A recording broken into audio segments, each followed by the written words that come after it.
नमस्कार मित्रांनो, स्वागत आहे तुमचं आपल्या चॅनेलवर.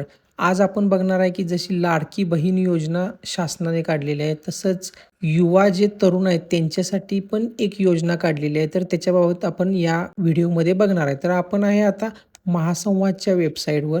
तर इथं आपण बघू शकताय की मुख्यमंत्री युवा कार्य प्रशिक्षण योजना, बेरोजगार तरुणांसाठी सुवर्णसंधी अशा प्रकारचं इथे तुम्हाला हेडलाईन दिसते.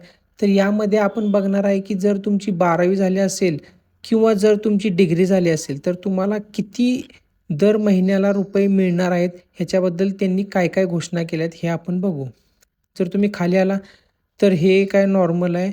मेन कंटेंट आपण बघू की इथं त्यांनी सांगितले, या योजनेत 12वी उत्तीर्ण, ITI आणि पदवी व पदव्युत्तर शैक्षणिक पात्रता धारण केलेल्या युवकांना प्रशिक्षणाअंती अधिकाधिक रोजगाराच्या संधी उपलब्ध देखील होणार आहेत. इथं त्यांनी याबाबतीत तुम्हाला सांगितलेलं आहे. जर तुम्ही खाली आला, तर इथं काय मुख्यमंत्र्यांनी काय-काय केलेलं आहे, काय-काय नाही ह्याच्या बाबतीत त्यांनी सांगितलेलं आहे. हे काही जास्त महत्त्वाचं नाही. इथं त्यांनी मुख्यमंत्र्याच्या बाबतीतलं सांगितलेलं आहे, की कसं काय ते प्रयत्न करतायत वगैरे, वगैरे. आता मेन पार्ट येतोय इथं. मुख्यमंत्री युवा कार्य प्रशिक्षण योजना. या योजनेअंतर्गत प्रशिक्षणार्थी 12वी उत्तीर्ण विद्यार्थ्यांना ₹6,000, ITI व पदविकाधारक विद्यार्थ्यांना 8,000, तर पदवीधर व पदव्युत्तर विद्यार्थ्यांना ₹10,000 विद्यावेतन दरमहा DBT पद्धतीने येणार आहे. इथं या पॅराग्राफमध्ये त्यांनी प्रॉपर तुम्हाला सांगितलेलं आहे की कुणाला किती रुपये मिळणार आहेत. पण ह्याच्या पण पुढं जाऊन त्याच्यासाठी काय-काय नियम आणि अटी आहेत हे आपण बघणार आहे. त्यांनी आता इथं तुम्हाला सांगितलेलं आहे की तुम्ही या वेबसाईटवर ऑनलाईन नोंदणी वगैरे करू शकताय. आता याचे निकष व पात्रता म्हणजे अटी काय आहेत हे आपण एकदा बघू. तर इथं त्यांनी सांगितलेलं योजनेकरिता उमेदवाराचे किमान वय 18 व कमाल 35 वर्ष असावे.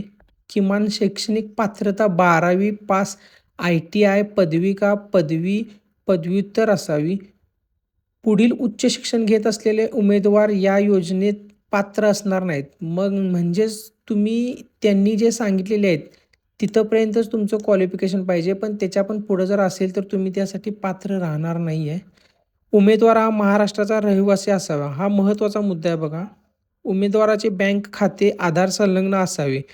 आता कोणतीही गोष्ट जर तुम्हाला पैसे बँकेत पाहिजे असतील, तर हा नियम कंपल्सरी सगळीकडे लागू आहे. हे तुम्ही लाडकी बहीण योजनेमध्ये पण बघितलं असेल की आधार कार्डला तुमचा नंबर पाहिजेच. उमेदवाराने कौशल्य, रोजगार व उद्योजकता आयुक्तालयाच्या संकेतस्थळावर नोंदणी करून रोजगार नोंदणी क्रमांक प्राप्त केलेला असावा. योजनेअंतर्गत परीक्षार्थींना त्यांच्या शैक्षणिक अर्हतेप्रमाणे शासनामार्फत विद्यावेतन दरमहा दिले जाईल. इथे त्यांनी डिक्लेअर केलेलं आहे की दर महिन्याला तुम्हाला ते दिले जाणार आहे.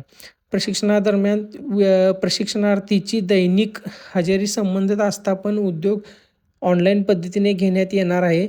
तर इथे त्यांनी तुम्हाला सांगितलेलं आहे आणि या ऑनलाईन उपस्थितीच्या आधारे प्रशिक्षणार्थीचे विद्यावेतन प्रशिक्षण थेट बँकेत इथं त्यांनी दिलं आहे. ऑनलाईन पद्धतीने दरमहा अदा करण्यात येणार आहे. म्हणजे दरमहा तुम्हाला ते देण्यात येणार आहे आणि ते किती देण्यात येणार आहे हे आपण तुम्हाला वरती सांगितलेलंच आहे. विद्यावेतन उद्योगाच्या मार्फत सुट्टी व अनुदान अंतर्भाव राहील, ह्या बाकीच्या गोष्टी त्यांनी दिलेल्या आहेत. तर अशा प्रकारे महाराष्ट्र शासनाने अजून एक स्कीम काढलेली आहे किंवा अजून एक योजना काढलेली आहे.